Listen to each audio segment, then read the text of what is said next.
Hello नमस्कार, मैं हूँ गिरीश वानखेड़े और आप मुझे देख और सुन रहे हैं ईपीलॉग मीडिया के उस पॉडकास्ट शो में जिसका नाम है द गिरीश वानखेड़े शो। आ देखिए ज़रा। इस शो में मैं आपको वाकिफ़ कराता हूँ उन थिएट्रिकल रिलीजेस से जिसको देखने के लिए आपको थिएटर तक जाना पड़ता है। और सिनेमा घरों का 2023 का साल बड़ा ज़बरदस्त रहा है जिसमें भारतीय फिल्मों ने 12,000 करोड़ से ज़्यादा बिजनेस किया और उसी तरीके का साल 2024 भी नज़र आ रहा है। मैं इस शो में आपको बताने जा रहा हूँ कि 2024 में आपके लिए क्या क्या ऑफरिंग्स हैं। तो अगर हम इस साल की शुरुआत करें तो सबसे पहले हमको देखने को मिलेगी मेरी क्रिसमस, जो कि श्रीराम राघवन की फिल्म है।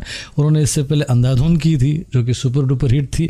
इस फिल्म में यानी कि मेरी क्रिसमस में है कैटरीना कैफ और विजय सेतुपति। ये 2 या 3 बार पोस्टपोन हो चुकी है, इसलिए अब थोड़ा सा इसका बज़ कम हुआ है, लेकिन फिल्म का एक्साइटमेंट बरकरार है। और फिर उसी के बाद 2 वीक की गैप के बाद आएगी फाइटर, जिसमें ऋतिक रोशन और दीपिका पादुकोण है। अब इस फिल्म की ऑलरेडी एक्साइटमेंट बहुत ज़बरदस्त है क्योंकि ऋतिक रोशन की काफ़ी वक्त के बाद फिल्म आ रही है, इसलिए जनवरी हमको बहुत सेफ दिखाई दे रहा है। इसके बाद जैसे जैसे साल आगे बढ़ेगा उसमें हमको अक्षय कुमार और टाइगर श्रॉफ की एक बड़ी फिल्म नज़र आएगी जो कि अप्रैल ईद में रिलीज़ है, जिसका नाम है बड़े मियाँ छोटे मियाँ। इसके already posters teasers already out है और इस फिल्म का एक्साइटमेंट भी ज़बरदस्त है। इसके बाद आएगी योद्धा, जो कि पिछले साल आने वाली थी लेकिन कुछ कारणों से पोस्टपोन हुई, तो वो भी शायद जुलाई में आपको देखने मिलेगी। उसमें सिद्धार्थ मल्होत्रा है और वो भी बहुत बड़ा एक्शन ड्रामा प्रूव हो सकती है।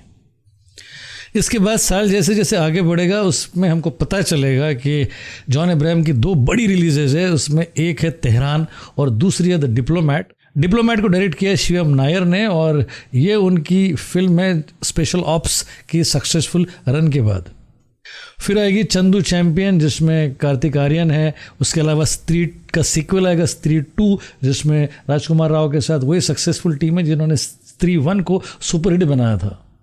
फिर आएगी विकी कौशल की छावा, जो कि एक बड़ी महत्वपूर्ण उपन्यास पर आधारित है। उसके अलावा फिर और एक फिल्म है कार्तिक आर्यन की जो कि भूल भुलैया 3 है। भूल भुलैया 2 के सुपरहिट होने के बाद लोगों को इस फिल्म का भी इंतज़ार रहेगा।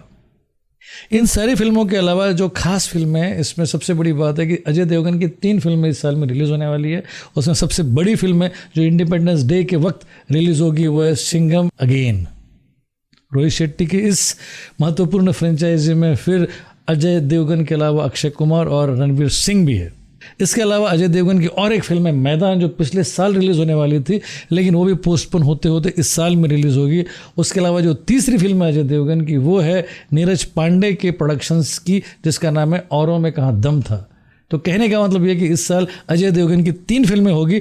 इसके अलावा अक्षय कुमार की 4 फिल्में इस साल में रिलीज़ होने वाली हैं और जहाँ तक मुझे लगता है ऐसा दिखाई दे रहा है कि अक्षय कुमार का ये साल होगा। उसका कारण ये है कि चारों की चारों फिल्में पोटेंशियल ब्लॉकबस्टर दिखाई दे रही है। सबसे पहले तो बड़े मियाँ छोटे मियाँ होगी जिसमें उनके साथ टाइगर श्रॉफ है।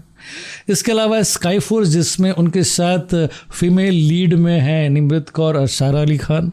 नहीं, इसके अलावा सिंघम अगेन में उनका कीमियो है, ये इनकी तीसरी बड़ी फिल्म है। और चौथी फिर बड़ी फिल्म है वेलकम टू जंगल। ये एक बड़े बजट की एंसेम्बल स्टारकास्ट वाली फिल्म है, इसलिए मुझे लगता है कि ये साल अक्षय कुमार का रहेगा क्योंकि ये पहली बार ऐसा हो रहा है कि अक्षय कुमार की 4 फिल्में एक ही साल में रिलीज़ हो रही है। जिस तरीके से पिछले साल में सलमान खान और शाहरुख खान की धूम थी, शाहरुख खान का साल कहा जा सकता है क्योंकि पिछले साल डंकी, जवान और पठान ने धूम मचा दी थी। उसी तरीके से इस साल की अपेक्षाएं हैं कि बॉलीवुड को ज़्यादा से ज़्यादा सक्सेस अक्षय कुमार की फिल्मों से मिले। तो देखा जाए तो इस साल कई सारी बड़ी फिल्मों में हमारे पास अजय देवगन की 3 फिल्में हैं, जॉन अब्राहम की 2 फिल्में हैं, कार्तिक आर्यन की 2 फिल्में हैं और अक्षय कुमार की 4 फिल्में हैं। तो इन सब को देखते हुए मुझे लगता है कि ये साल हिंदी फिल्म के दर्शकों के लिए बड़ा ही ज़बरदस्त साल होगा। तो ये था इस साल की बॉलीवुड की फिल्मों का लेखा जोखा।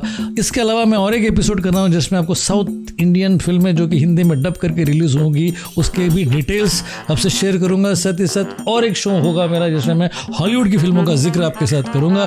तो ये था आज के लिए बस इतना ही। अगले शो में फिर मुलाकात होगी, तब तक के लिए इस शो को सब्सक्राइब करना ना भूलें जिसका नाम है द गिरीश वानखेड़े शो। देखिए ज़रा। और यह सिर्फ ईपीलॉग मीडिया के ही इस पॉडकास्ट शो पर और इस ऐप पर मौजूद है।